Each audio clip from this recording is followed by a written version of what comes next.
శివాయ గురవే నమః. శివాయ గురవే నమః. శివాయ గురవే నమః.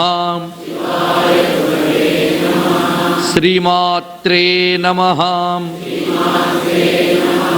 శ్రీమాత్రే నమః.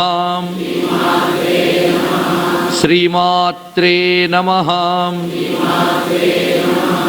శ్రీ విష్ణు రూపాయ నమః శివాయ. శ్రీ విష్ణు రూపాయ నమః శివాయ.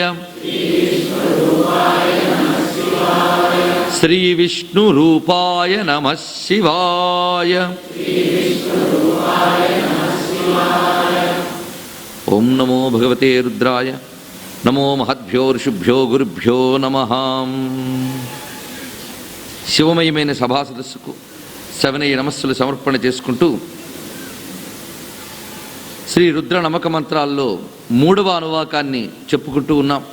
ఆ త్రిగుంహతిభ్యశ్చ ఆయన ఉగ్రదేవతలు ఎవరైతే ఉన్నారో, కాళీ ఉన్నది మహాకాళి.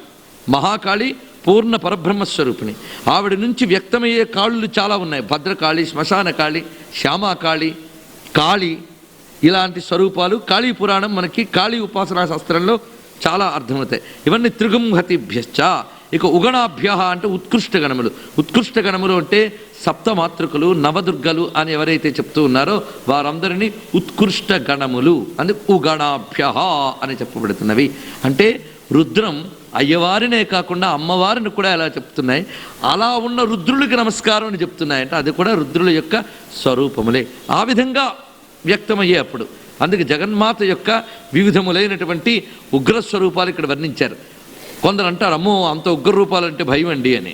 ఆ ఉగ్రత లేకపోతే జగత్తు నడవదు. శక్తి ఉగ్రంగానూ ఉండాలి, సాధువుగాను ఉండాలి. ఈ సృష్టిలో మీరు ఏ ఒక్కదాన్ని గమనించినా డిఫరెంట్ లెవెల్స్ కనిపిస్తాయి. మన లోపల కూడా ఈ రెండూ ఉంటాయి. కోపం ఉంటుంది, ప్రశాంతత ఉంటుంది. ఇవాళ ప్రశాంతంగా కనిపిస్తున్నాడని వాడు ప్రసన్న స్వభావుడు అని డిక్లేర్ చేసి బిరుదివ్వలేం. మళ్ళీ రేపు పొద్దున్న ఎలా అవుతాడో అయ్యేటటువంటి చైతన్యం వాడి దగ్గర ఒకటి ఉంది. దాన్ని ఎలా వినియోగించుకున్నాడో వేరే విషయం. అసలు కోపం పుట్టకపోతే అదొక జబ్బుట. మనం అనుకున్నాం నిన్న నిద్ర ఈశ్వరుడి స్వరూపం అని. నిద్ర ఈశ్వరుడి స్వరూపం. అలాగనే నిత్యం నిద్రపోతున్న వాడిని హాస్పిటల్కి తీసుకెళ్తారు. అసలు నిద్రపోకపోయినా హాస్పిటల్కి వెళ్తున్నాం. దీన్ని బట్టి ఏమిటంటే చైతన్యం మనం ఏదైతే ఒకటి చెడు ఒకటి మంచి అనుకుంటున్నామో దాన్ని మనం రిలేటివ్గా వ్యాఖ్యానించుకోవడం, సాపేక్షంగా వ్యాఖ్యానించుకోవడం. కానీ ఈ రెండూ కూడా ఈశ్వర శక్తి విన్యాసములు అనే దాన్ని మనం తెలుసుకోగలిగినప్పుడు ప్రతిదానికి ఒక ప్రయోజనం ఉన్నది అనేది అర్థమవుతుంది. ఆ కారణం చేత ఉగ్రత్వం కూడా మనకు అవసరమే. ఒక మహానదిని మనం చూస్తే అది పుట్టిన చోటు చాలా ఇంతే ఉంటుంది, గోష్పాదం అంతేట. అది కొంత దూరం వచ్చేటప్పటికి ఒక మహా జలపాతమే దుముకుతుంది. అది చూస్తే మనకు భయం కూడా వేస్తుంది. ఇంత దూకుడా అండి దీనికి అనుకుంటా. కొంత దూరం మనకి క్రిందికి దిగి వచ్చాక అత్యంత ప్రశాంతంగా వెళితే ఆహా ఇది ఎంత బాగుందండి, అలా ఉండొచ్చు కదా ఆ పైన కూడా అంటే, ఆ పైన నువ్వు చూసిందే ఇక్కడ ఇలా ఉందయ్యా అని చెప్తాడు. రెండూ తెలిసినవాడు. అక్కడ అంత దూకకపోతే ఇక్కడికి ఇలా రాదయ్యా అని చెప్తాడు. అక్కడ దూకుడు లేకపోతే ఇక్కడ ప్రశాంతత రాదు. అది విశేషం. అందుకు ప్రశాంతత కోసం దూకుడు అవసరమే. మన శాంతికి ఎవడైనా భంగం కలిగిస్తే తిరిగి శాంతిని వ్యవస్థ చేయడానికి దూకుడు ఉగ్రత్వం చూపించాల్సిందే. అది విశేషం. అందుకే ఒక మహానది ఒక చోట ఉగ్రమై ఒకవైపు శాంతమై ఒక చోట రెండూ కలబోసుకుని ఒక చోట మనకు చూడడానికి ప్రశాంతంగా కనిపిస్తుంది. ఆ గంగమ్మ ఒక్కసారి తలంచుకోండి. ఆవిడ పరాశక్తే కదా. ఆ గంగమ్మ ఒక చోట ప్రశాంతంగా ఉంది కదా అని దిగితే చాలు, ఇంకా ప్రశాంతతే. ఆ స్వరూపం ఆ వేగం అక్కడ చూడొచ్చు. ఇలాగా ఒక మహానదిలోనే అది పుట్టిన చోటు నుంచి తిరిగి వెళ్ళే వరకు అనేక అవస్థలు కనబడినట్లే విశ్వవ్యాపకమైన మహాశక్తి కూడా విశ్వ నిర్వహణలో ఇన్ని రకాలుగా ఉంటుంది.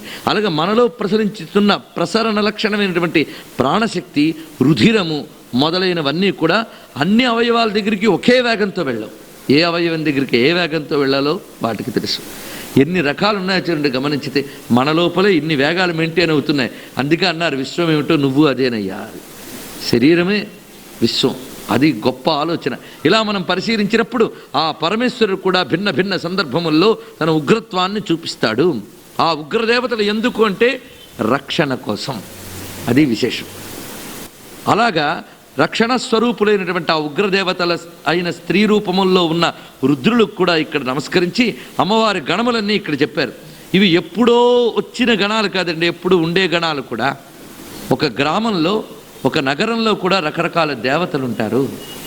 ఎల్లమ్మలు, పోలేరమ్మలు మీకు తెలుసు కదా.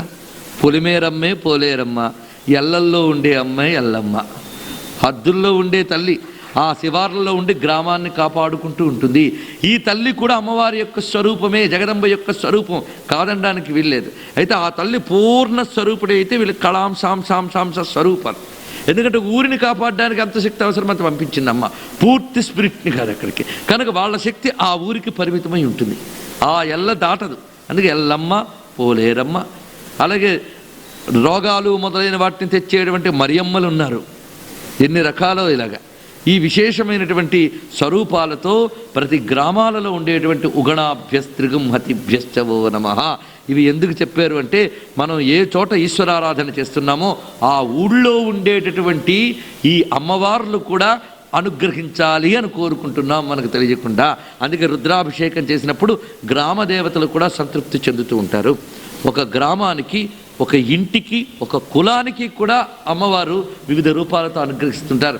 ఆ తల్లి లేకపోతే ఆ గ్రామం వృద్ధి చెందదు, ఆ తల్లి లేకపోతే ఆ ఇల్లు వృద్ధి చెందదు, ఆ తల్లి లేకపోతే ఆ కులం వృద్ధి చెందదు. అందుకే కులదేవతలు, గృహదేవతలు, గ్రామ దేవతలు, క్రమంగా దేశాధిదేవతలు, క్షేత్రాధిదేవతలు ఇవన్నీ కూడా చెప్పబడతాయి. కొంతమంది తెలివైన వాళ్ళు అనుకుని ఈ గ్రామదేవతల పూజలు అక్కర్లేదండి, కులదేవతల పూజలు అక్కర్లేదండి, అంతా పరమాత్మే. నిజమే, అంతా పరమాత్మ అయితే వాడికి వెంటనే అనాలి నీకు అన్నం అక్కర్లేదండి, నీకు వస్త్రం అక్కర్లేదండి, అంతా పరమాత్మే. నువ్వు బ్రతుకుతున్నావు ఒక ఊళ్ళో క్షేమంగా అంటే వీళ్ళందరూ అనుగ్రహించడం బట్టి బ్రతుకుతున్నప్పుడు వాళ్ళని తలుచుకునే బాధ్యత నీకు లేదా? కృతజ్ఞుడివే బ్రతకరాదు. అందుకు నువ్వు ఉన్న గ్రామానికి కృతజ్ఞత చెప్పాలి అంటే గ్రామదేవత అనుగ్రహించాలి, నగర దేవత అనుగ్రహించాలి. అందుకే గ్రామదేవతల్ని, నగర దేవతల్ని ఎప్పటికప్పుడు ఆరాధించుకోవలసిన వ్యవస్థ మనకు ఉన్నది. అందుకే భారతీయ మతం, భారతీయ దేవతా స్వరూపం ఇది విశేషం. అయితే వ్యవస్థ యొక్క మూల చైతన్యం మాత్రం ఒక్కటే. అందుకే అంకాళమ్మ జాత్ర మొదలుకుని అశ్వమేధయాగ పర్వం వరకు కూడా మూల సూత్రం ఒక్కటే వేద సంస్కృతికి. ఇది విశేషం. ప్రతి దానిలో మూల సూత్రం ఒకటే, భగవదారాధన బుద్ధి. వాడి ప్రవృత్తి బట్టి, వాడి ప్రకృతి బట్టి ఉంటుంది. పూనకాలొచ్చి ఊగిపోయి అమ్మా అనేటటువంటి వాడి యొక్క ప్రవృత్తికి అనుగుణంగా ఆ అమ్మ అక్కడికి వచ్చి కూర్చుంది. వాడిని కూర్చోబెట్టి రాజరాజేశ్వరి పరమ విద్యండి, ఆత్మవిద్య అంటే వాడికి వెంటనే మహా నిద్ర వస్తుంది. ఎందుకంటే వాడి ప్రవృత్తి, ఆ ప్రవృత్తి బట్టి ఉంటాయండి. అందుకే ఆ ప్రవృత్తికి అనుగుణంగా అమ్మవారిన్ని రూపాలు ధరించి ఉన్నారు. అందుకే ఆ ప్రవృత్తికి అనుగుణంగా వాళ్ళు ఏ ఆహారాలు స్వీకరిస్తూ ఉంటారో ఆ ఆహారాలనే వాళ్ళు నివేదన చేస్తూ ఉంటారు ఆ తల్లికి.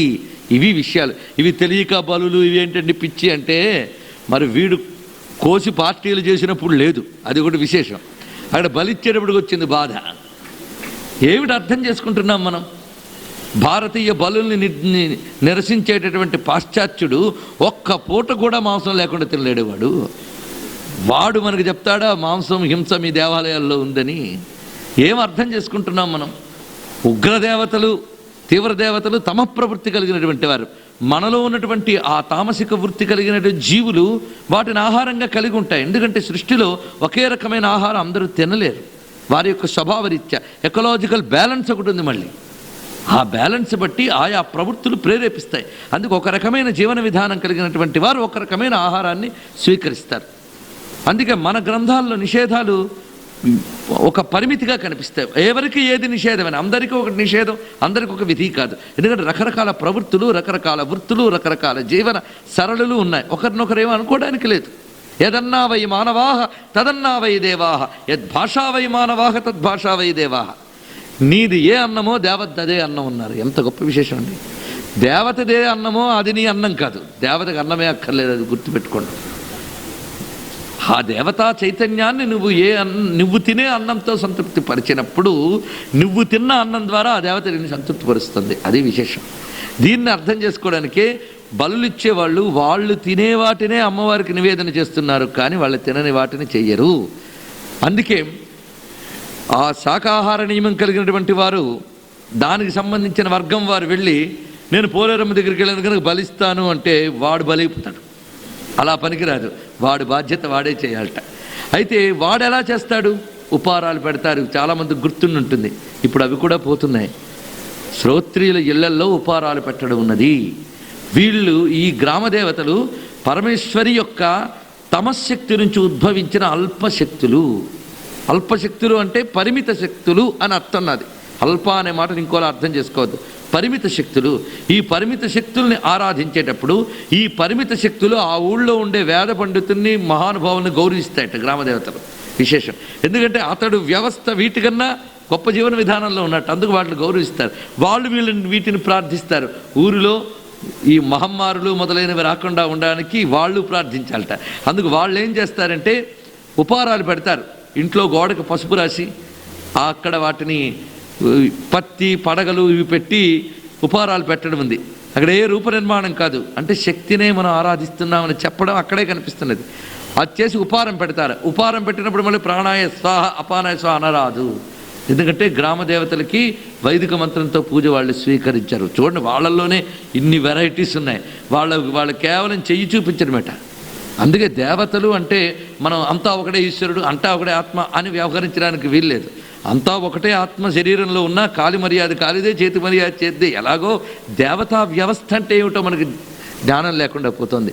దేవతా వ్యవస్థ కూడా చాలా ఉంది. గ్రామ పరిధికి పరిమితమైన దేవతా శక్తికి ఎంత అవసరమో అంత. దీన్ని ఉపారాలు పెట్టడం అని అంటారు. అలాగే ఒకసారి పాపం ఒక విప్రుడి ఇంట్లో వ్యాధి వచ్చిందిట, మహమ్మారి. అది పోగొట్టగలిగేది ఆ తల్లే, ఆ జగదంబే. తాను ఏ రాజరాజేశ్వరి దేవిని ఆరాధిస్తున్నాడో ఆ తల్లినే. కానీ ఆ తల్లి ఇది పోగొట్టడానికి ఆ ఊళ్ళో గ్రామదేవతగా ఉంది కనుక ఆ గ్రామదేవతకి దండం పెట్టేట. ఏమని? ఆ తల్లికి ఎరుపు అంటే ఎరుపు కదా ఎవరైనా సమర్పిస్తారు. అయితే ఎరుపిస్తానమ్మా, మా పిల్లలకి కానీ అనారోగ్యం తగ్గితే అన్నాడు. చాలా సంతోషం, తగ్గింది. వెంటనే వెళ్ళాడు ఎరుపు ఇవ్వడానికి. అమ్మవారు చూసేట ఏమి ఎరిపిస్తాడా అని. ఎర్రని చీర, ఎర్రని కుంకుమ, ఎర్రని గాజులిచ్చి నమస్కారం చేసేట. ఇది వీడిచ్చే ఎరుపు, వాళ్ళిచ్చే ఎరుపు వేరు. అందుకు యదన్నా వై మానవాహ తదన్నా వై దేవాహ అనడంలో అంతరార్థం. ఇది ఇన్ని ఉంటాయి కనుక గ్రామదేవతలు, నగర దేవతలు, గృహదేవతలు, కులదేవతలు ఇన్ని రకాలుగా ఉంటారు. అందుకే ఒక మతంలో, ఒక ధర్మంలో పుట్టినటువంటి వారిని ఆ కులం వాళ్ళు, ఆ గ్రామం వాళ్ళు, ఆ నగరం వాళ్ళు వీళ్ళందరూ చూస్తూ ఉంటారు. ఇది గుర్తుపెట్టుకోండి. మనిషి పుట్టేడనగానే ఒక బాడీ నుంచి బయటకు రాగానే ఆ బాడీతో ఇంకా బంధం లేదని కాదు. ఆ శరీరానికి ఈ కులదేవతలతోనూ ఆ గృహదేవతలతోనూ కూడా బంధం ఉంటుంది. అది తెగదు. అందుకే ఈ శరీరం ఉన్నంతకాలం కులదేవతలను కూడా తృప్తిపరచాలి వాడు. ఒక్కొక్క ఇంటికి ఒక్కొక్క కులదేవతలు ఉంటారు. ఈ కులదేవతలు ఆ ఇంట్లో చేసే పూజలు, పునస్కారాలు ఇవన్నీ ఉంటాయే నిత్యం. ఒక కుటుంబంలో ఒక ఆనవాయితీ ఉంటుంది. శ్రావణ శుక్రవారాలు చేసుకుంటూ ఉన్నారు, లేదా ఒక మాసంలో ప్రత్యేకించి ఆ ఇంట్లో నివేదన చేస్తారు. ఏమంటే వాళ్ళ మా ఇంట్లో కులదేవత వ్రతం అండి. ఆ కులదేవతల పేర్లు కొందరు కామేశ్వరని, ఆ కామేశ్వరుల వెరైటీలు గురునాథుడని, ఇలా కులదేవతల ప్రతి వారికి కులదేవత వ్యవస్థ ఉంటుంది. ఈ కులదేవతలను ఆరాధించకపోతే కులం నిలవదు. ఇవన్నీ వ్యవస్థలు. అందుకు ఇవన్నీ ఆధ్యాత్మిక ఉపాసనలు మోక్షానికి వచ్చేస్తాయి అనుకోవద్దు. ఇవి జీవిత నిర్వహణకు అవసరమైనంత మేరకే ఇవన్నీ కూడా.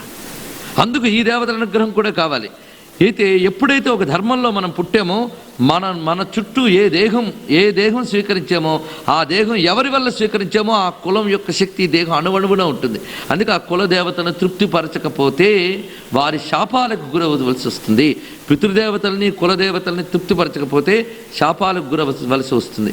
ఇదేదో ఆత్మజ్ఞానానికి సంబంధించిన విషయం కాదు. ఇది అర్థమైతే ఇది కూడా భౌతికమే, ఇది కూడా భౌతికానికి సంబంధించిన విషయమే, కానీ ఇవి కూడా అవసరమే.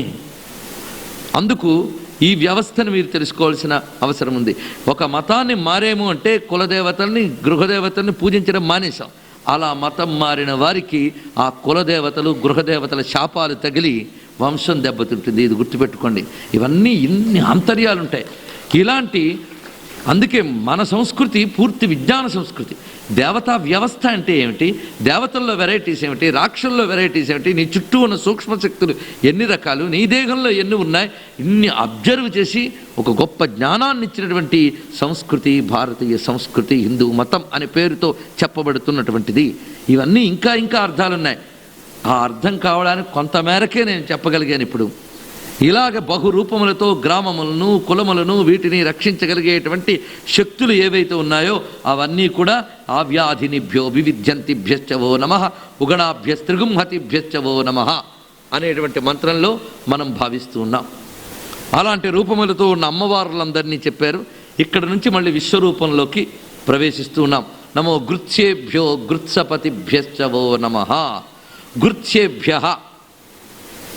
గృత్సేభ్య అనే పదానికి లంపట శీలురు అని అర్థం. అంటే గర్ధనశీలాహ, ఎప్పుడు మోతబరువులు మొదలైనవి ఇష్టపడేవారు, అంటే విషయలంపటులు అని అర్థం. విషయలంపటుల రూపంలో ఉన్న రుద్రుడికి నమస్కారము. చూసారా, విషయలంపటత్వం కూడా ఈశ్వర చైతన్యం వల్లే వస్తుంది అని.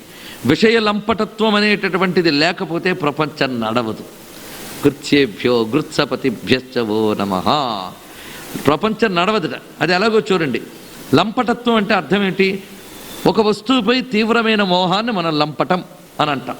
దాని గురించి ఆలోచించడం, దాని గురించి చింతన చేయడం, ఎన్ని పక్కనున్నా పట్టదు. దేని మీద మనం మోహం తగులుకున్నామో దాని గురించే లంపటత్వం పెరుగుతుంది. ఈ లంపటత్వం అనేటువంటిది అనగానే మనకి ఏవో వేదాంతాలు విన్నాం కనుక నెగటివ్గా అనిపిస్తుంది. లంపటత్వం నెగటివ్ అయితే సృష్టిలో పరమేశ్వరుడు దాన్ని ఉంచడు.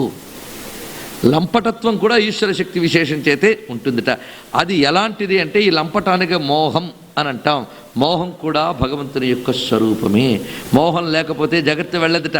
ఈ మాట అర్థం కావాలంటే మనం భారతంలోకి వెళితే అంపశయ్య మీద ఉన్న భీష్ముడు నారాయణుని భీష్మస్తవరాజంలో స్తోత్రం చేస్తూ యో మోహయతి భూతాని స్నేహపాశానుబంధనై సర్గస్య రక్షణార్థాయ తస్మై మోహాత్మనే నమః అన్నాడు ఆయన.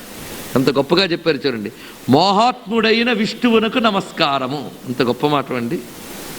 మోహం విష్ణు స్వరూపంట. అదేమిటండి? మోహం తెంచుకోండి, కామక్రోధలోభం మోహ మదమాత్సర్యాలని రాక్షసుల్లో ఒకరిని పెట్టి వాళ్ళు మోహం విష్ణు అంటారా? అంటే అక్కడ అర్థం చేసుకోవాల్సింది ఏమిటి అంటే యో మోహయతి భూతాని, విష్ణు ఉన్నాడే ఆయన పెద్ద మోహాన్ని వ్యాపింపజేసేటువంటి వాడు. సమస్త భూతకోటి యందు వ్యాపింపజేస్తున్నాడు. అసలు ఆయనే ఈ భూతకోటి యందు మోహాన్ని వ్యాపింపజేసే మహాభూతంట. భూతం పట్టినవాడు వాడు ఎన్ని చెప్పండి ఎక్కదు. భూతం సోకిన వాడికి ప్రపంచమే పట్టదు. అవునా లేదా? అలాంటి ఈ మోహం అనే భూతాన్ని ప్రపంచంలో వైపు తిప్పుతాడు. కొందరిని మనం చూస్తాం, వాళ్ళకి ఎలాంటి మోహంలో పడిపోతారంటే అది ఎంత చెప్పినా ఎన్ని ధర్మాలు రుద్దినా వినరు. ఆఖరికి వాడు ఎప్పటికీ మారలేదు, ఎప్పుడు వీడికి మోహిని పిశాచం పట్టిందిరా అంట. మోహిని పిశాచం కాదండి, మోహమే పిశాచం. ఇది పెద్ద విశేషం. మోహమే పెద్ద పిశాచం. అది పిశాచ స్థాయికి వెళ్లకుండా జాగ్రత్త పడాలి మనం. మోహం పిశాచ స్థాయికి వెళ్లకుండా భావించాలి. అయితే మోహిని పిశాచాలు లేవా అంటే మోహం అనే తీవ్రమైన భావం పెట్టుకున్నవాడు, ఆత్మని మరచినవాడు, అదే అధర్మమైన మోహం బాగా నింపుకున్నవాడు దేహ పతనానంతరం మోహిని పిశాచం అవుతాడు. అదొక విశేషం. ఆ పిశాచ వ్యవస్థ కూడా ఉంది మనకి, సృష్టిలో అన్నీ ఉంటాయి. అందుకు ఈ మోహం అనే దాని యొక్క స్థాయిలు అనేకం ఉన్నాయి. అయితే అందుకే స్వామి పిశాచాలు భూతాలు ప్రేతాలు అన్నిటితోనే తిరుగుతాడు పాపం. అవి మాత్రం ఎక్కడికి పోతాయి చెప్పండి? విశ్వరూపుడైన ఆయనలోనే తిరగాల్సింది. అందుకే మీ శివుడు భూతప్రేత పిశాచపతి కదండి, అందుకే మాకు ధైర్యం అండి అని. అంటే అలా మారినా ఆయన దగ్గర ఉంటారని. ఎప్పుడైనా సరే ఆయన దగ్గర అందరూ ఉంటారు. ఎక్కడికి పోతాడు పాపం ఆయన? అందరికీ ఆయనే ఆధారం. పిచ్చు మొక్క మొలచినా ఈ భూమిలోంచే, ఔషధి మొలచినా ఈ భూమిలోంచే. ఆ భూమిని ఆధారం చేసి బతికే వృక్షాలు ఆ భూమి ఎందే పెరుగుతాయి. అదేవిధంగా ఈశ్వరుని ఆధారం చేసుకుని సర్వజీవులు వారి కర్మానుభవం పొందుతూ ఉంటారు. అది మనం ఇక్కడ అర్థం చేసుకోవాలి. గుర్చేభ్య మోహం భగవంతుని యొక్క స్వరూపంట. అది ఎలాగో చెప్తున్నాడు ఇక్కడ. సమస్త భూతకోటిని మోహింపజేసేవాడు నారాయణుడు. అందుకే ఆయన పేరు జగన్మోహనుడు, జగన్మోహిని అని అన్నాం. ఆయన జగత్తును మోహింపజేసేవాడు. ఆయన మోహింపజేయకపోతే జగత్తులో మోహం అనే వ్యవస్థ లేదు. ఆ మోహమే లేకపోతే సర్గము నడవదుట. సర్గం అంటే సృష్టి. సర్గస్య రక్షణార్థాయ ఏ మోహయతి భూతాని. సృష్టి రక్షణ కోసం మోహం అనే దాన్ని పెట్టేట. అదే స్నేహపాశానుబంధనై. స్నేహపాశమనే బంధం చేత. ఎంత వేదాంతి అయినా పళ్ళు పాపం లేకపోయినా వింటూ ఉంటే వెంటనే ఫోన్ వచ్చి, ఏమండి మనవడికి ఒంట్లో బాగాలేదండి అంటే, అయ్యా తర్వాత వస్తాను వెళ్ళిపోతాడు. ఎందువల్ల? పాశానుబంధనై. ఆ మోహం ఉన్నది. ఆ వెళ్ళి ఆ తాత, నాయనా పర్వాలేదు నాయనా అని అంటే ఆ పిల్లవాడు లేచి ఆడుకోవచ్చు. అలాగే తల్లి తనకు పుట్టిన పిల్లవాడిని ఎవడో జీవుడు నా నుంచి వచ్చాడు అని లేలగా చూస్తూ కూర్చుందనుకోండి, ఆ పిల్లవాడు ఎలా బతుకుతాడు చెప్పండి. కనుక ఆ తల్లి నా పిల్లవాడు, వీడు రక్షింపబడాలి, వీడు ఏడుస్తున్నాడు దిష్టి తీయాలేమో, వీడు ఏడుస్తున్నాడు ఎక్కడ చీమ కుట్టిందేమో, ఎంత వెతుక్కుంటుందో పాపం, ఎంత అవస్థ. ఆ పిల్లవాడికి ఆకలేసిందేమో ఏమైనా పెట్టాలి. నిద్రపోకుండా తెల్లవార్లు అంతవరకు ఇటు అటు దొర్లి తిరిగేటటువంటి తల్లి ఆ సమయంలో ఎటు దొర్లితే పిల్లవాడికి ప్రమాదం అని ఒకవైపే పడుకుని అంత కాచుకుని కంటికి నిద్ర లేకుండా ఉన్నది అంటే, ఇంత మోహం పనికిరాదమ్మా అని చెప్తే నీ మోహన్ రాను ఆయన అంటుంది ఆవిడ. అవునా లేదా? ఎందుకు ఆ మోహం? ఎందుకు ఆ తల్లికున్నది? ఈ పిల్లవాడికి బతికి బట్ట కట్టగలిగే రాత ఉంది గనక, వాడికి సుఖంగా బ్రతికి ప్రపంచంలో హాయిగా తిరగలిగే రాత ఉంది గనక తల్లిలో తండ్రిలో మోహం అనే శక్తిని ఆ పరాశక్తి ప్రవేశింపజేసింది. ఆవిడే ప్రవేశింపజేయకపోతే ఈ పిల్లలు బతుకుతారా అండి? అందరూ ఇంకా అనాథలై ఉండవలసిందే. ఇలా ఉన్నాము అంటే తల్లిదండ్రుల్లో ఉన్న మోహం. అలాగే ఆ తల్లిదండ్రుల్లో మరొక విశేషం, భార్యాభర్త అన్యోన్యత. ఆ వారిద్దరి మోహమే పిల్లల్ని పెంచడానికి హేతువైంది. లేకపోతే పిల్లల్ని నువ్వు పెంచుతావా నేను పెంచుతావా అనే వ్యవస్థలు చూస్తూ ఉన్నాం. ఆ గాళ్ళు ఇక్కడి దాకా వచ్చేసాయి ఇప్పటికే ప్రపంచనాలే. ఇంకా వారి మధ్య ఒక పాశం అనుబంధం.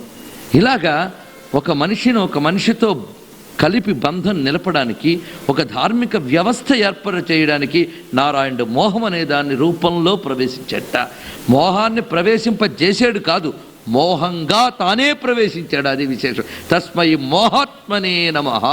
స్వామి ప్రవేశించాడు. నారాయణుడన్నా రుద్రుడన్నా నారాయణ అన్నా చైతన్యం ఒక్కటేనండి, చైతన్యంలో మార్పలేదు. మోహరూప చైతన్యానికి నమస్కారం చెప్తున్నాడు. గుర్చేభ్య ప్రతి వారి యందు ఉన్నాయి. ఈ మోహమే లేకపోతే జగత్తు లేదు. ఈ మోహం అజ్ఞానం అండి అని. ఆ అజ్ఞానం కూడా అవసరమండి, లేకపోతే ప్రమాదం. మనకి ప్రపంచంలో తిరిగిపోతున్నాం కానీ జడభరతులకు అది తెలుసు కదా, అక్కడ మోహం ఏమైంది? బంధన హేతువైంది. అలాగే ఆ మోహం ఒక్కోసారి ఉద్ధరణ హేతువు అవుతూ ఉంటుంది. మోహం లేకపోతే జీవితాలు సాగం. దీనికి సంబంధించి జరిగిన ఒక కథ, ఆశ్చర్యకరమైన కథ మనకి శాస్త్రాల్లో కనిపిస్తుంది, పురాణాల్లో. ఒక గురుకులం ఉండేదిట. ఆ గురుకులంలో ఒక శిష్యుడు ఉండేవాడు. ఆ శిష్యుడు అంటే గురువమ్మ గారికి ఎందుకో కోపం. ఎందుకు కోపం అంటే వాడి ప్రారంభాంతకు మించి ఏం చెప్పలేం. అందులో అందరికీ అనేక రకాలుగా భోజనం పెట్టేది. గురుపత్ని పెడితే కానీ అడిగి కూడా తినకూడదు శిష్యులు, అలా నియమాలు. అంటే అన్న వ్యామోహాన్ని జయించడానికి పెట్టిన నియమాలు ఇవన్నీ. గురుపత్ని అందరికీ వాత్సల్యంగా టైంకి పెట్టేదిట, కానీ భోజనం టైంలో ఈయనకి పని చెప్పేదిట. ఆ పని చేసుకురా అప్పుడు తిందువుగాని లేని. వీడు పని చేసుకొచ్చే లోపల పైన ఉట్టిలో అన్నం పెట్టి దానిలో ఇసుక పోసించేదిట. అమ్మ ఆకలేని నకనకలాడుతున్న ఆకలితో వస్తే పైన ఉట్టిలో ఉందిరా తినరా అంటే పాప ఇసుక ఊదుకుని తినేవాడు. కడుపులో దుఃఖాన్ని అణచుకునేవాడు. ఎంతో వేదన పడ్డాడు పాపం. ఒకసారి ఆ అరణ్యాలకు సమిధులకు వెళ్ళినప్పుడు ఆ బాల్యావస్థలను మరణించాడు. కొంతకాలం అయింది. అయిన తర్వాత గురుపత్ని గారు గర్భవతి అయ్యారు. శిశువు ఉదయించాడు. ఆ శిశువు చక్కగా పెరిగి ఆ వృద్ధి చెందుతుంటే ఈ తల్లి ఆనందం అంతా ఇంత కాదు, ప్రపంచమంతా వాడే. ఆ కొడుకే ఈమె ప్రపంచమైపోయాడు. అలా వ్యవహరిస్తూ ఉన్నది. చివరికి ఆ కొడుకు పెద్దవాడయ్యాడు, ప్రయోజకుడయ్యాడు, మంచి పేరు పొందాడు. వివాహమైంది. కోడలతో సహా వచ్చాడు, పసుపు బట్టలతో. ఆ ఇంటికి వచ్చి తల్లిదండ్రులకి నమస్కారం చేస్తూ అక్కడ మరణించాడు. ఇంకా ఆ తల్లి గర్భశోకం చెప్పాలండి, వేదన పడుతోంది, ఏడుస్తోంది, గుండెలు బాదుకుంటోంది. అంతా చేస్తుంటే గురువుగారు మాత్రం అలా నవ్వుతూ చూస్తున్నట్టు. ఆయన వెంటనే, ఏంటి మీకు ఏడుపు రాలేదా అంటే, అసలు వాడెవడో చెప్తే నువ్వే ఏడవు అన్నట్టు. వాడెవడు అంటే, నువ్వు గుర్తుందా అప్పుడు అన్నంలో ఇసుక పెట్టి ఏడిపించావే, వాడే వీడు అన్నట్ట. ఆ వెధవా వీడు అని కాలుతో ఒక్క తోపు దూసింది రండి ఆవిడ. ఇవండి హ్యూమన్ రిలేషన్స్ అంటే, మానవ సంబంధాలంటే ఇవే. మనం ఒకడు మోహంతో తెగ ఏడుస్తున్నామంటే వాడికి ఒకప్పుడు ఏడిపించామని అర్థం. అందుకే నీ శత్రువైన వాడే నీకు కొడుకై భార్య అయి వీళ్ళై పుడతారు. వాళ్ళందరూ చోరులై నేను దోచుకుంటూ ఉంటారు, కపటులై. ఇవన్నీ తెలుసుకోవాలి. ఇలా చెప్పాం కదా అని ఇంకా రేపటి నుంచి వాళ్ళందరినీ చోరుల వరే దుర్మార్గంగా చూడమని కాదు. అది ఎందుకు తెలియనివ్వలేదు పరమేశ్వరుడు? అది కానీ తెలియనిస్తే ఈ కర్మానుభవం ఉంటుందా? వాడు పడ్డ ఉసురు ఉక్రోషం అంతా తెచ్చుకున్నాడు. ఇప్పుడు చచ్చి ఏడిపించాడు. ఆ వాడిని ఎంత ఏడిపించిందో ఆ గర్భశోకమంతా వెళ్ళగక్కనిచ్చాడు గురువు. ఆయన మొత్తం జీవుడేమిటి గతి ఏమిటి తెలిసిన జ్ఞాని. అందుకు ఆయన దుఃఖపడలే. ఆయనకు మోహము లేదు. బాధ్యత. మరి పిల్లాడు ఎలా పెరిగాడు? బాధ్యతగా పెరిగాడు ఆయన, వేరే విషయం. కానీ ఈ మోహం వల్ల ఇక్కడ దాకా వీడు వచ్చాడు. సత్యం ఎందుకు చెప్పలేదు పరమేశ్వరుడు ముందు? అందుకే పరమేశ్వరుడు గత జన్మలు ఎందుకండి గుర్తుంచలేదు? క్షేమం కోసమే. లేకపోతే ఆవిడ పుట్టిన దగ్గర నుంచి మళ్ళీ ఏడిపించేదాన్ని. ఆ పుట్టినప్పుడే పీక నొక్కేదేమో, వేరే విషయం. అందుకు ఈశ్వరుడు మోహాన్ని ఎంత బాగా నింపాడో ప్రపంచంలో, దీన్ని బట్టి ఆలోచించుకోండి. అందుకే గురుచేభ్యో మోహస్వరూపులైన రుద్రుడికి నమస్కారము. ఎంత గొప్ప మాట అండి. ఆ మోహ రూపంలో అయితే ఏ మోహం పరమేశ్వరుడు, ఏ మోహం పరమేశ్వరుడు కాదనే దాన్ని మనం నిర్ణయించుకోవాలి. అది వేరే విషయం. కామహ కామకృత్ కాంతః. కామహ కామము తొలగించువాడు, కామకృత్ కామము కలిగించువాడు. రెండు ఆయనే చేస్తాడండి. రెండు ఆయనే చేస్తాడు. విష్ణువు విశ్వవ్యాపకుడైన ఆ రుద్రుడే ఈ రెండు చేస్తున్నాడు ఆయన. అందుకే సర్వ దుర్గుణములు రెండు గుణాల నుంచి వచ్చేట. దుర్గుణములు కానీ సుగుణాలు కానీ.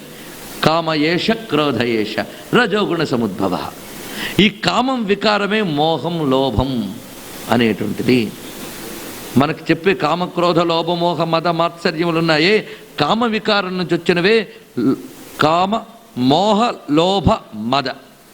ఇక మాత్సర్యము మొదలైనవన్నీ కూడా క్రోధం నుంచి వచ్చిన వికారాలు కనుక ఈ రెండు మేజర్. అందుకే శక్నోతి హైవయ సోఢుం ప్రాక్షరీర విమోక్షణాత్ కామక్రోధోద్భవం వేగం సయుక్త సుఖీ నరహ. అంత గొప్పగా చెప్పాడు కృష్ణ పరమాత్మ. ఎవడయ్యా సుఖీ అంటే, బ్రతికుండగానే ఆయువు ఉండగానే కామక్రోధాల వేగాన్ని ఎవడు అరికడుతున్నాడో వాడు యోగి అన్నాడు. కామక్రోధాలని నిర్మూలించుకుంటున్నాడో అనలేదు చూడండి, అరికడుతున్నాడో అన్నారు ఇక్కడ. ఈ కామక్రోధాలు అనేవి నదుల్లాంటివి. ఈ నదుల్ని ఎలా మన ఆనకట్టలు కట్టి చక్కగా వ్యవస్థీకృతం చేసి ఊరి మీదకొచ్చి ముంచేయకుండా జాగ్రత్త పడతామో, అలాగే ఈ మోహాదులన్నింటినీ కూడా వ్యవస్థీకృతం చేయాలి. అలా వ్యవస్థీకృతం చేసిన కట్టుబాటు చెలియలి కట్ట మర్యాద. ఆ మర్యాదకే ధర్మము అని పేరు. అందుకు ఆ ధర్మంలో ప్రవహించేటటువంటి కామక్రోధాలు మాత్రము ఈశ్వర స్వరూపాలు. అందుకే అమ్మవారు కామక్రోధాలు పట్టుకున్నారు, పారేయలే, పట్టుకున్నారు. అవి ఎలా వాడాలి? చాలా జాగ్రత్తగా వాడాలి. కత్తిని వాడినట్టు వాడాలి. కత్తి పట్టుకుని అలా సరదాగా చేతి మీద కోసుకుంటుంటే చెయ్య మిగలదు. అలాగని కత్తులే అక్కర్లేదని కత్తుల ప్రొడక్షన్ ఏమో అనిపించేస్తామా? కూర కూడా తిన్నాం ఇప్పుడు. కాబట్టి ఇక్కడ మోహము ఇవన్నీ కూడా ఇక్కడ భగవత్ స్వరూపాలుగా ఎందుకు వర్ణిస్తున్నారంటే వాటి యొక్క ప్రయోజనాన్ని దర్శింపజేస్తున్నాడు.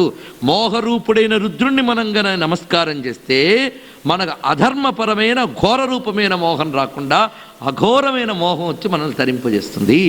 ఎందుకంటే మనిషి స్వభావతః తెచ్చుకున్నటువంటి లక్షణం అంత తొందరగా పోదది. దాన్ని ఏ విధంగా తెచ్చుకుంటే పోతుంది? అందుకే ధర్మ సమ్మతమైనటువంటివి. ధర్మం అంటే హద్దు, కట్ట, ఆనకట్ట ధర్మం అంటే. అంతేగాని మనం ఏం చేస్తాం? ఇష్టానుసారం మనసు పోతుంది అంటే కట్ట వేయవలసిందే. సముద్రుడు కూడా చెలియల కట్ట దాటడు. అవునా లేదా? ప్రతిదానికి సృష్టిలో ధర్మ వ్యవస్థ ఉన్నట్టే నీ లోపల ఉప్పొంగుతున్న ఉద్రేకాలకు కూడా నువ్వు వివేకము, వేదము, శాస్త్రము చెప్తున్న ధర్మములనే ఆనకట్టలు కట్టుకుంటే ఆ ఉద్రేకం నేను సవ్యంగా తీసుకువెళ్ళి ఈశ్వర చైతన్యాన్ని అర్థం చేసుకున్నట్లుగా చేస్తుంది. అందుకే మన వాళ్ళు ఏం చేశారంటే ఈ మోహం అనే దాన్ని కూడా వ్యవస్థ చేసి దాన్ని నిబద్ధం చేసి ఏకపత్ని వ్రతం, పాతివ్రత్యం ఇవి నిబద్ధం చేసి కుటుంబం వ్యవస్థ చక్కగా దాని నుంచి సమాజం ఈ చక్కటి వ్యవస్థని ఏర్పాటు చేసి కామక్రోధాలను కూడా వ్యవస్థీకరించి మానవ సమాజాన్ని ఒక ఉన్నతమైన నాగరిక స్థాయికి తీసుకువెళ్ళిపోయారు. వీళ్ళందరూ గృత్సేభ్య, వాళ్ళందరి రూపంలో ఉన్నటువంటి వాడు గృత్సపతిభ్యశ్చ. ఇది గొప్ప మాట అండి. గృత్సపతుల రూపంలో ఉన్నవాటండి.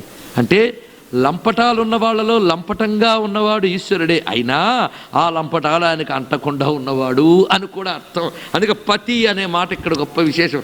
ఇక్కడ వచ్చేవన్నీ కూడా సమూహవాచకం చెప్తాడు, పతివాచకం చెప్తాడు. దీని అర్థం ఏంటంటే ప్రతివారిలో ఉన్న పతి మాత్రం అంటాడు, ఆయన లేకపోతే ఇది ఉండదు. అది విశేషం.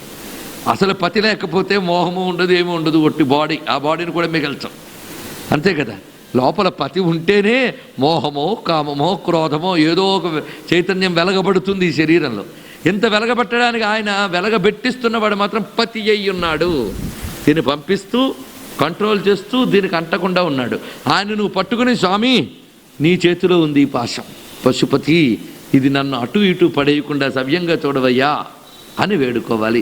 అందుకే గృత్సపతిభ్యశ్చ అనే మాటే జీవరూపంలో గృత్సేభ్య, ఈశ్వర రూపంలో గృత్సపతిభ్య. ఈ రెండు చైతన్యం కూడా ఎలా ఉన్నదో ఇక్కడ మనం గమనించవచ్చు.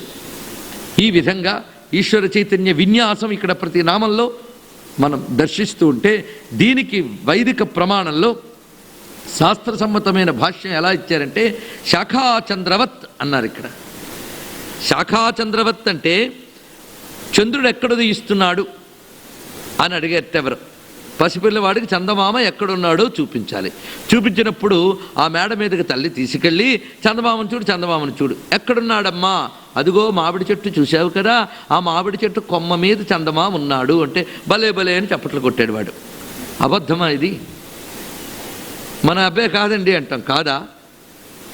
మామిడి చెట్టు కొమ్మ మీద చందమామ లేడా? కనిపిస్తుంది. లేడని ఎలా అంటావు? కనుక కనిపిస్తుంది, మామిడి చెట్టు కొమ్మ మీద ఉన్నట్టే కనిపిస్తుంది. వాడు ఎదిగిన తర్వాత తెలుసుకుంటాడు ఆకాశం మీద ఉందని. అలాగే ప్రతి జీవరూప చైతన్యంగా కనిపిస్తున్నప్పటికీ ఈశ్వరుడు తద్యతీతమై ఉన్నవాడు ఆయనే అనే ఎరుక కలవాలి. అందుకే గృత్సేభ్య గృత్సపతిభ్యశ్చవో నమః అనే విషయాన్ని ఇక్కడ అంత అందంగా చెప్తున్నాడు. సృష్టిలో కనబడే వీటి అన్నిటి యందు మోహాదుల రూపంలో వ్యాపించి ఉన్న పరమేశ్వరుడు వాటికి అతీతులై కూడా భాషిస్తూ ఉన్నాడు అని వివరించి ఇక్కడ గృత్సేభ్య అనే మాటకి లంపటులు అనే అర్థంతో పాటు మరొక అర్థం ఉంది, సర్వసమర్థత కలిగిన బుద్ధి నైపుణ్యం కలవారు అని కూడా. ఈ రెండు నిఘంటువుల ప్రకారంగా మనకు దొరికే అర్థములే. కానీ గృత్సేభ్య అంటే చక్కని బుద్ధి కలవారు, చక్కని బుద్ధి కలవారు అంటే తెలివైన వాళ్ళు, మేధావులు, వాళ్ళ రూపంలో ఉన్నటువంటి వాడు అనే అర్థాన్ని కూడా గ్రహించవచ్చు. నమో వ్రాతేభ్యో వ్రాతపతిభ్యశ్చవో నమః. ఎప్పుడైతే మోహం అనేది వచ్చిందో, నేను నాది అనేది ఏర్పడిందో, వెంటనే ఏం చేరతాయి? గుంపులు చేరుతాయి. అవునా లేదా అండి? ముందు నేను నాది అనుకుంటే గుంపులు చేరతాయి. ఈ గుంపులు మనం ఎందుకు చేర్చుకున్నాం?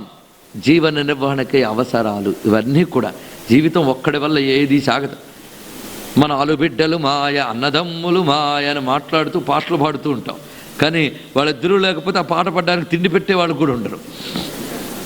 కనుక జగత్తంతా మాయా మాయా అని తిట్టిపారేయడం కాదు, ఒకటి లేకపోతే ఒకటి ఉండదు జగత్తులో. అందుకు ఆ రూపంలో నన్ను రుద్రుడు ఆదుకున్నట్టున్నాడు, ఈ రూపంలో రుద్రుడు ఆదుకుంటున్నాడు. అందుకు ప్రతి వారి రూపంలో ఉన్న రుద్రుడిని తలంచుకుంటూ ఉంటే ఏకం అనే దాని నుంచి అనేకం ఎలా కలుగుతున్నాయో చూడండి. మళ్ళీ అనేకంలోంచి ఏకాన్ని ఎలా చూడగలవో మీరు ఆలోచించండి. ఇది మానవ సమాజం. ఇక్కడ ఇంతమంది మానవ సమాజం గుమికూడి ఉన్నది. ఇది బాగుంది కదా అని ఏ సర్ప సమాజమో వస్తే ఒక్క మానవుడు మిగలదు కదా ఇక్కడ. కారణం వాటిదొక వ్రాతం, వాటిదొక సమూహం. కనుక ప్రతి సమూహంలోని కూడాను ఒక ఏకస్వభావం, ఒక చైతన్యం వ్యాపించి ఉంటుంది. అదే సమూహాలను చేర్చుకోగలదు. అది విశేషం. ఒక చీమ, ఒక 2 చీమలు ఉంటే 100 చీమలు జమకూడుతున్నాయి. ఎలా వస్తున్నాయండి? ఈ వ్రాత అనే లక్షణం. వ్రాత అంటే సమూహము అని అర్థం. నమో వ్రాతేభ్యో వ్రాతపతిభ్య. సమూహముల రూపములో ఉన్న రుద్రునికి నమస్కారం, సమూహములకు ప్రభువైన రుద్రునికి నమస్కారం. ఎంత గొప్ప మాటలండి ఇవన్నీ కూడా. ఇవి చూస్తే ఈ సమూహములు చూడండి, చెట్లు ఒక రకమైన చెట్టును వేస్తే చాలు అదే లక్షణం కలిగిన చెట్లన్నీ గుంపులు గుంపులు గుంపులు గుంపులుగా అక్కడ తయారవుతున్నాయి. అంటే ఆ చెట్టు కూడా తన స్వభావంతో ఉన్నవాళ్లే తన చుట్టూ ఉండాలని తను తానే విస్తరింపజేసుకునే లక్షణం దానిలో ఉంది, వ్రాత లక్షణం. అలాగే ఒక చీమ, 2 చీమలు, ఎన్ని చీమలు గుంపులు తయారై వెళతాయి. మేకల మందలు, అలాగే ప్రతిదానికి మందలు మందలు మందలు. ఈ మందలన్నీ చూస్తూ ఉంటే ఈ మందలన్నీ నడిపేవాడు కూడా ఉన్నాడు. అసలు వీళ్ళందరినీ ఒక దగ్గర అసెంబ్ల్ చేసి ఆ సమూహాలను ఒక దగ్గర ఎవడండి చేర్చాడు? ఈ సమూహములలో ఉండే నాది నేను ఒకే లక్షణం ఉన్నవాళ్ళం అనే ఒక చైతన్యపూర్వమైన ఏకభావం కదా చేర్చింది. ఆ ఏకభావమై వీళ్ళందరి యందు ఏది వ్యాపించి ఉందో అతడు వ్రాతపతిభ్య, అది విశేషం. అలాంటి రూపంలో ఉన్నటువంటి వాడు. అందుకే ఆవుల మందలన్నీ ఉన్నాయంటే మందల కాపరి ఒకడున్నాడని తెలుసుకో, అతడే గోపాలకుడు. అలాగే ప్రతి సమూహమునకు ఒక పాలకుడున్నాడు. ఈ సమూహములు నానా జాతుల వారు అని అర్థం. అందుకే వ్రాతేభ్య వ్రాతపతిభ్యశ్చవో నమః అని. ఇలాంటివి మనకు అనేకం అంటే తమని తాము పోషించుకోవడానికి గుంపులుగా తయారయ్యే వాళ్ళు ఉన్నారు లోకంలో. మీరు పరిశీలించండి, ఇది అనాదిగా ఉన్నటువంటివి. మానవ సమాజ నిర్మాణం ఎలా జరిగింది? ఈ సమాజంలో ఒకే రుచి కలిగిన వాళ్ళు, ఒకే అభిరుచి కలిగిన వాళ్ళు ఒక చోట గుమికూడడం, ఒకరినొకరు రక్షించుకోవడం.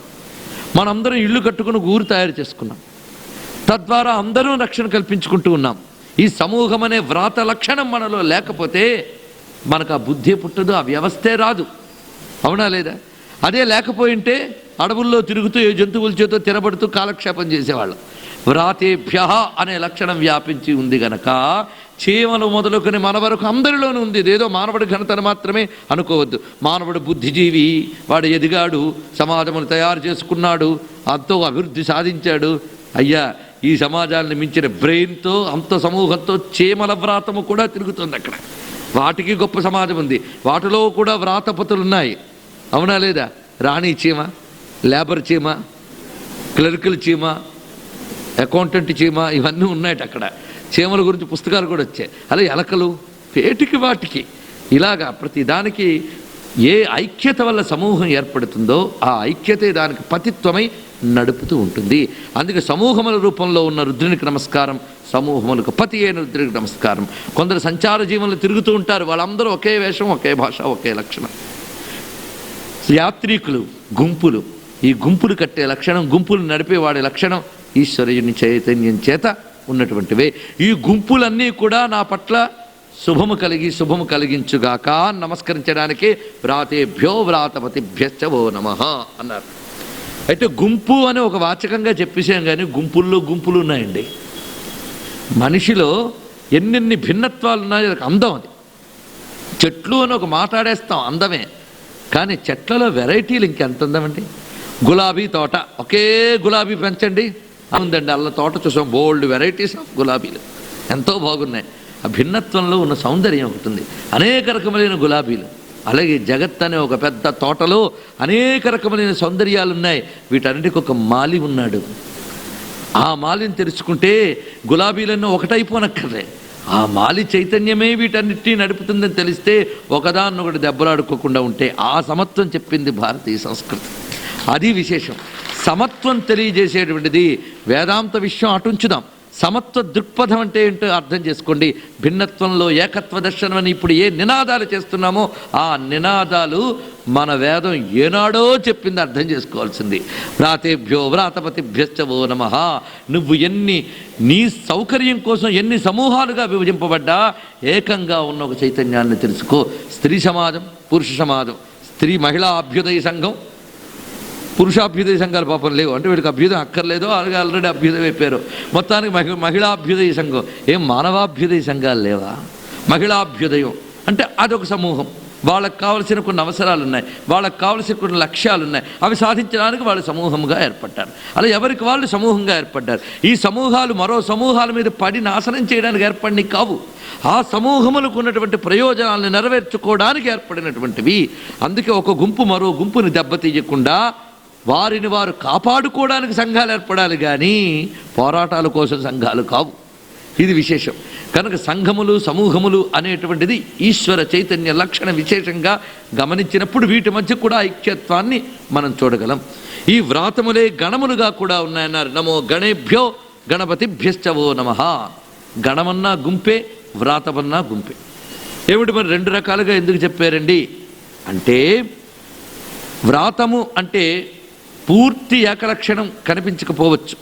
మొత్తం మానవులు అనేస్తే ఒక మంద అయిపోయింది వ్రాతం. అందులో మళ్ళీ గణములు అంటే సెక్ట్స్గా విభజింపబడి చెప్పబడుతున్నవన్నీ వివిధ విభజనలు కనిపిస్తూ ఉంటాయి. ఈ వివిధ విభజనలని గణములు అని అంటారు. ఈ వివిధమైన చిన్న చిన్న విభజనలన్నీ కూడా మళ్ళీ ఈశ్వర స్వరూపాలే అని. అలాగే గణములు అంటే యుద్ధానికి సిద్ధమై వెళ్ళేటువంటి సైన్యాదుల్ని మళ్ళీ గణములు అని చెప్పబడుతూ, ఒక కార్యానికి ఉన్ముఖులై గుంపులు కట్టే వాళ్ళని గణములు అని అంటారు. ఈ గణములలో ఆయన మళ్ళీ గణపతిలా ఉన్నాడు. గణేభ్యో గణపతిభ్యశ్చవో నమః. గణములకు పతి అయిన వాడు అని. అందుకే ఆయన మహాగణపతి అన్నారు. గణపతి మహాగణపతి అంటే వినాయకుడు గుర్తొస్తాడు మనకి. అంటే వినాయకుడు వేరు, శివుడు వేరు కాదు. గణములందరూ ఇందు ఉండే మహాగణపతి మాత్రం ఒక్కడే. ఈ గణములు ఏమిటి, గణపతి ఎవడు అంటే కృష్ణ పరమాత్మ చెప్పాడు. మయి సర్వమిదం ప్రోతం సూత్రే మణిగణా ఇవా. మణుల సమూహములో సూత్రము వలె సర్వజీవ గణముల యందు నేను వ్యాపించి ఉన్నాను అన్నాడు. అంటే గణములలో పతిలా శాసించి ఉండేవాడు గనక గణపతి. సృష్టి అంతా కలిపి ఒక మహాగణం అన్నాం. ఈ మహాగణంలో ఎన్ని గణాలు ఉన్నాయో మీరు పరిశీలించండి. భూమి వైపు వస్తే గ్రహాలలో భూమి ఒకటి. గ్రహగణం అని ఒక సమూహం చేసి గ్రహాలలో మళ్ళీ భూమిని సమూహం చేసాం మనం. చూడండి ఏ విధంగా అర్థం చేసుకోవాలి స్టడీ అనేటటువంటిది. ఈ గ్రహంలో, భూమి అనే గ్రహంలో నదులన్నీ ఒక గణం, వృక్షాలన్నీ ఒక గణం, కొండలన్నీ ఒక గణం. వృక్షాలన్నీ ఒక గణమా? మళ్ళీ వృక్షాలలో మావిళ్ళు, అశోకాలు, జామ చెట్లు, ఇన్ని రకాల వెరైటీస్. అబ్బో వృక్షజాతులు ఎన్ని గణాలు. ఆ వృక్షాల్లో మావిళ్ళు ఎన్ని రకాలండి. మామిడి కాలం వచ్చినప్పుడు రసాలు, బంగినపల్లి, బోరుడు, దానిలో వెరైటీస్. ఇలాగా ప్రతి దానిలో కూడాను విభజిస్తూ ఉంటే లెక్కలేని విభజనలు కనిపిస్తాయి. ఏకంగా చూడగలిగితే విశ్వగణం, సృష్టిగణం, విశ్వరూపం మళ్ళీ అంటున్నాం. అంటే సృష్టి అనేకంగాను ఏకంగాను ఎలా కలిసి ఉందో ఈ విభజనలు బట్టి చూడవచ్చు. కలికాలంలో ఏమిటంటే విడిపోవడమే చూస్తాం. కలిసి ఉండడం అనేది అర్థం కాదు. ఈ కలిసి ఉండడం అనేటువంటిది అర్థం చేసుకోవడానికి వేదం గణేభ్యో గణపతిభ్యశ్చవో నమః. గణాలు చూస్తున్నంతకాలం విభజనే, గణపతిని చూసినప్పుడే ఐక్యం అనేది సాధ్యమవుతుంది. అందుకు గణపతులై వీటన్నిటి యందు వ్యాపించిన మహాగణపతి పరమాత్మ. అది విశేషం. ఆ పరమాత్మే రుద్రస్వరూపమైన ఈశ్వరుడు. ఆ ఈశ్వరుడు ఈ గణముల యందు వ్యాపించి ఉన్నాడు. ఈ సమూహాలు ఘోరము అఘోరము రెండూ చూస్తున్నాయి. ఎందుకంటే బందిపోటు గణాలు ఉన్నాయి, అవి గణమే. ఈ గణాలు వచ్చేయండి భయం. ఒక దొంగ వస్తే ఎదుర్కోవచ్చు, ఎంతమంది వస్తే మళ్ళీ ప్రమాదం. అంటే ఈ గణాల్లో కూడా ఘోర అఘోర రూపాలు ఉన్నాయి కదా, వ్రాత గణ కూడా. అందుకు వీటిని వర్ణించారు. ఇలా మనం చూస్తే భయపెట్టేవాళ్ళు వికృతాకారులు వీరు కనిపిస్తున్నారు, అందమైన వారు కనిపిస్తున్నారే. అందుకే విరూపేభ్యో విశ్వరూపేభ్యశ్చవో నమః. వికృత రూపాలలో ఉన్న రుద్రుడికి నమస్కారం, విశ్వరూపులై ఉన్న రుద్రుడికి నమస్కారం. ఎంత గొప్ప విశేషమండి. ఇది ఒక్కటి తెలుసుకుంటే మనకు రోడ్డు మీద కుంటితో వచ్చి డబ్బులు అడిగితే వాడిలో ఉన్న ఈశ్వరుని కూడా నమస్కరించగలం. విరూపేభ్య, విగత రూపంలో వికృతం వచ్చిన వాడు విరూపుడు. ఆ విరూపుడిలో కూడా ఈశ్వరుడు మెలుగుతూ ఉన్నాడు. ఇది చాలా గొప్ప విశేషం అండి. ఇవన్నీ కూడా ప్రపంచంలో పరమేశ్వరుడు ఎలా ఉన్నాడో తెలుసుకునే గొప్ప విషయాలు. అందుకే ఏకాగ్రంగా వినాలి. ఒట్టి కథలు తర్వాత ఏం జరిగాయి ఇవి కాదు. ఎంత గొప్ప దర్శనాన్ని ఇచ్చింది వేదం. ఈ విరూపేభ్య తెలిస్తే వాటిలో ఈశ్వరుడు ఎలా వ్యాపించి ఉన్నాడు తెలుసుకోవాలి. ప్రతి వారిలో సమంగా వ్యాపించి ఉన్నాడు ఈశ్వరుడు. ఆయన కానీ వ్యాపించకపోతే అలాగా మనం బ్రతకలేమండి. ఉదాహరణకి బ్రతుకు తీపి అనేది ఒకటి ఉంది, ప్రాణాల తీపి. అది ఎంత సమంగా పెట్టాడో ప్రపంచంలో చూడండి. ఒక కుంటివాడున్నాడు, ఒక మహాధనికుడున్నాడు, ఒక పేదవాడున్నాడు, అత్యధిక సంపన్నుడైన వాడు ఉంటాడు. వీళ్ళు ఎలా ఉంటారు మీరు ఆలోచించి చూడండి. ఆ అత్యంత సంపన్నుడైన వాడికి ఎంత అహంకారం ఉంటుందో ఈ పేదవాడికి అంతే అహంకారం ఉంటుంది. మనం కారులో వస్తూ ఉంటే ట్రాఫిక్ జామ్ అయినప్పుడు అక్కడ అడుక్కోవడానికి జనాలు వస్తారు. వాడు నీలాంటి దేవుడు లేడు, నాకు ఇయ్యవయ్యా, నా దేనం చూడవయ్యా అని అంటాడు వాడు. అంటున్నప్పుడు మనం వాడి మాట పట్టించుకోకుండా అలా కూర్చుని పో అంటే ఆ కారు దాటిన వెంటనే వెళ్ళవయ్యా వ్యధా అని తిట్టుకుంటాడు వాడు. కారణం వాడికో ఇగో ఉంది, వాడిలో కూడా ఆ నేను అనే చైతన్యం సమంగానే ఉంది. నీలో ఎలా ఉందో వాడిలో అలాగే ఉంది. అది నీకు అర్థం కావట్లేదే. నువ్వు అంత కాలు వేసుకుని నడుస్తూ ఆ ఒక తేలుని ఆ మాత్రం కొట్టిపోయేవనుకో, అది వెంటనే కుట్టిపోతుంది, అవునా లేదా? ఎందుకు ఇంత తేలువు నువ్వెందుకు బతుకుంటడం అనే హక్కు నాకుందా? లేదు కదా. దాని బతికే హక్కు దానికి ఉంది. అందుకే కుంటివాడు కూడా వాడు సంపాదన, వాడు భోజనం చేసి కాలు మీద కాలేసి కూర్చుని ఆహా అని పాడతాడు. వాడి బతుకు చూస్తే కుంటి బతుకు, గుడ్డి బతుకు, నీకు కూడా ఒక ఆనందం, నీకు ఒక హమ్మింగా అని అంటామా మనం? అలా అనుకునేటట్లయితే మన జీవితంలో ఏ స్థాయిలోనూ ఆనందించలేం. ఎందుకంటే ఇది ఎక్కడో ఒక్కడ అపరిపూర్ణత ప్రతివాడిలోనూ ఉంది. ప్రతివాడు విరూపుడే, ప్రతివాడు కుంటివాడే. కుంటివాడే అంటే ఏదో ఒక లోపం ఉన్నవాడే. లోపం లేనిది సృష్టిలో లేదు. లోపం ఉందని పోవాలని ఎవడు అనుకోడు. కుంటివాడైనా వాడి మీదకి ఒక వస్తువు వస్తూ ఉంటే తనని కాపాడుకోవాలని పక్కకి వెళ్తాడు. అందుకని కుంటి బతుకు ఉంటే ఏమిటి, పోతే ఏముంది, పోదాం అనుకోడు కదా. అంటే వాడిలో ఎలాంటి బ్రతుకు తీపిని పెట్టాడో, మహారాజులోని అలాంటి బ్రతుకు తీపినే పెట్టిన పరమేశ్వరుడు ఎంత దయామయుడండి, ఎంత సమబుద్ధి కలవాడు. వెధవ బతుకు చచ్చిపోతే బాగుండని ఏడుపు కూడా వీడికి ఎంత పెట్టాడు, వాడికి ఎంత పెట్టాడు. దరిద్రంలో ఉన్నప్పుడు పోతే బాగుండు అనుకున్నవాడు సంపద వచ్చి కూడా చచ్చిపోతే బాగుండు అనుకున్నవాడు మీకు కనబడలేదా? ఆలోచించండి. ఒకప్పుడు ఏది లేకపోవడం వల్ల చనిపోదాం అనుకున్నాడో అది వచ్చినా మరో దరిద్రం ఏదో లోపల తయారైంది గనక, దరిద్రం అంటే అర్థం లేదనే భావం. పోతే బాగుండు అనుకునేవాడు ఉంటాడు. పోతే బాగుండు, ఉంటే బాగుండు, రెండు భాగాలు అందరూ ఎందు సమానంగానే వ్యాపింపజేశాడు. కారణం సమం సర్వేషు భూతేషు తిష్టంతం పరమేశ్వరం వినశ్యత్వ వినశ్యంతం యప్పశ్యతి సపశ్యతి. సర్వభూతములు ఎందు సముడనై వ్యాపించి ఉన్నాను అన్నాడు ఆయన. నేను నేను నేను ముష్టివాడు కూడా నేను ముష్టివాడిని, రాజు కూడా నేను రాజుని. రాజు ముష్టి మారింది కానీ నేను మారలే. ఈ నేను రూపంలో, అహం రూపంలో అందరి యందు అహం సర్వేషు భూతేషు, అందరిలో ఉన్నటువంటి వాడిని నేనే అని ఆ సర్వత్రా ఉండే ఆ సమత్వం తెలుసుకునేవాడెవడో వాడయ్యా యోగి. సమత్వం యోగముచ్యతే. ఆ యోగం కల్పించేటటువంటి యోగాన్ని ఇస్తోంది ఈ రుద్రం. అది విశేషం. నమో విరూపేభ్యో విశ్వరూపేభ్యశ్చవో నమః. ఈ విరూపములు యందు కూడా వ్యాపించిన సముడైన ఆ పరమేశ్వరునికి నమస్కారము. ఎంత విశేషమండి. ఒక కుంటివాడు, గుడ్డివాడు ఉన్నాడు. ఆ గుడ్డివాడిని మనం చూసేవాడు కళ్ళు లేవండి అని అంటాడు. కానీ ఆ గుడ్డివాడి దగ్గర ఒక అపూర్వ సంగీత విద్య ఉంటుంది.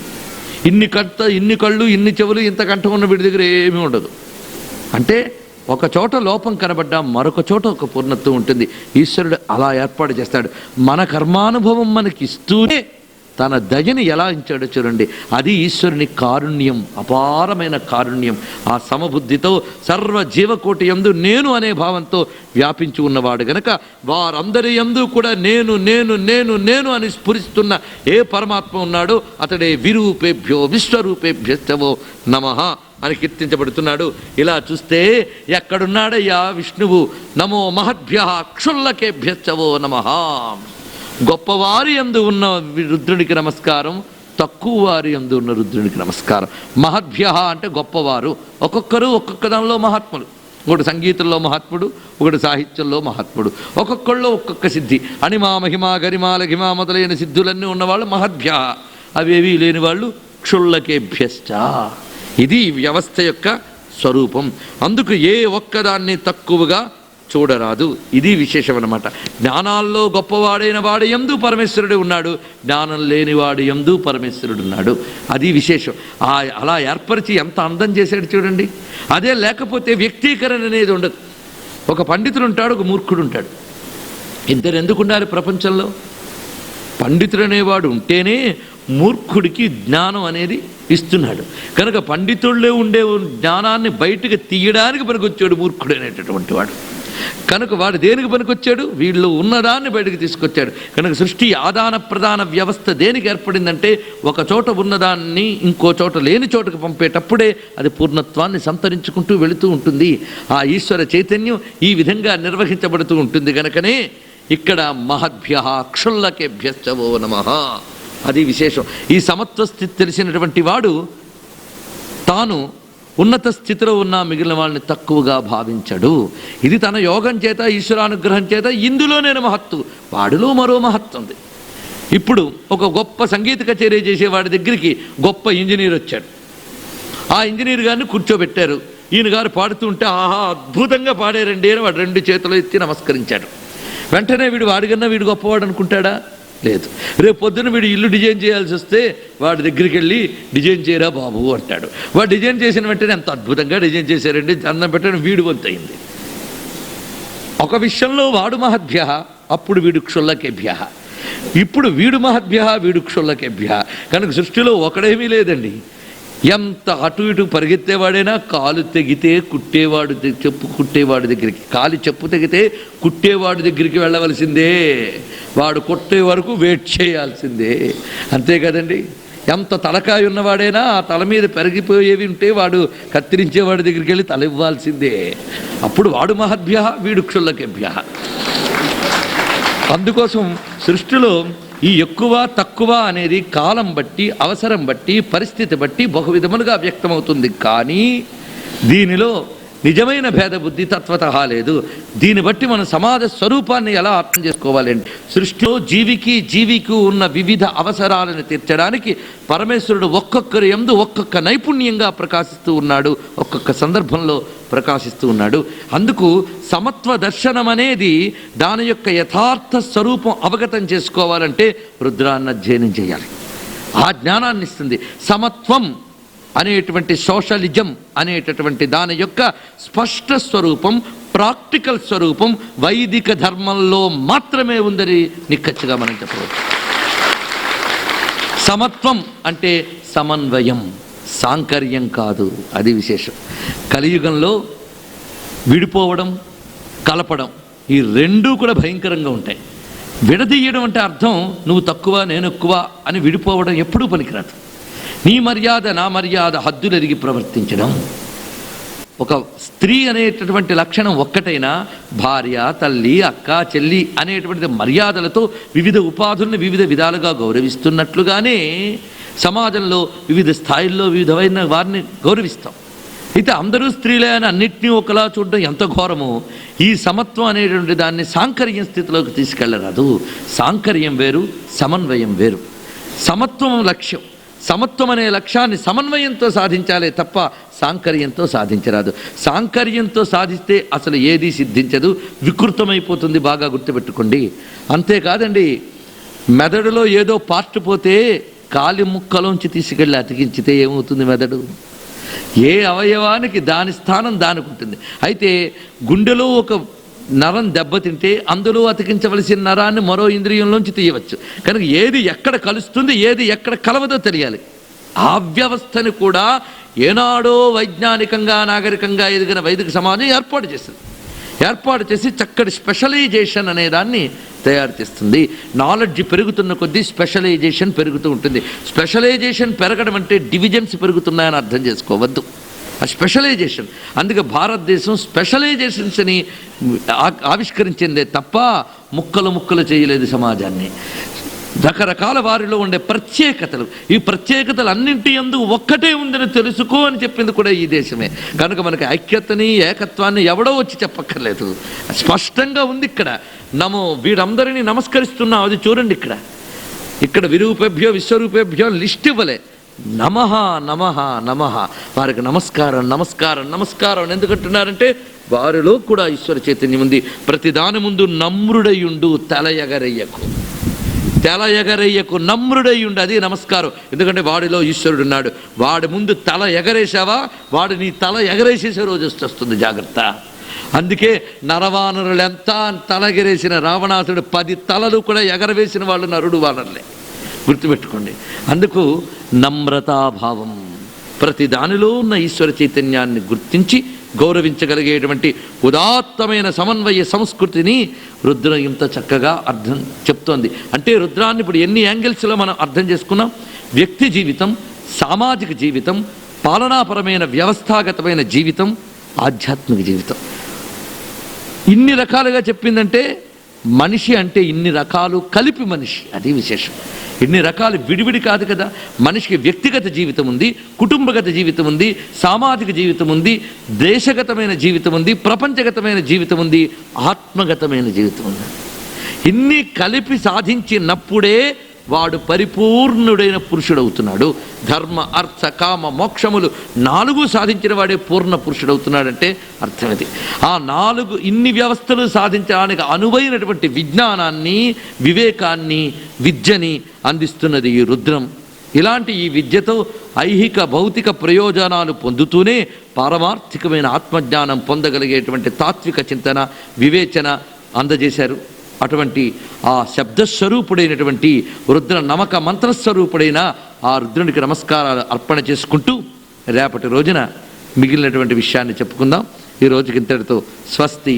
సర్వం శ్రీ సాంబ సదాశివ చరణారవిందార్పణమస్తు. నమః శివాయ సాంబాయ శాంతాయ పరమాత్మనే.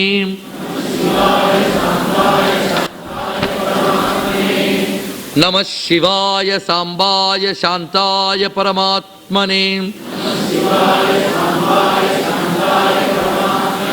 నమః శివాయ సాంబాయ శాంతాయ పరమాత్మనే.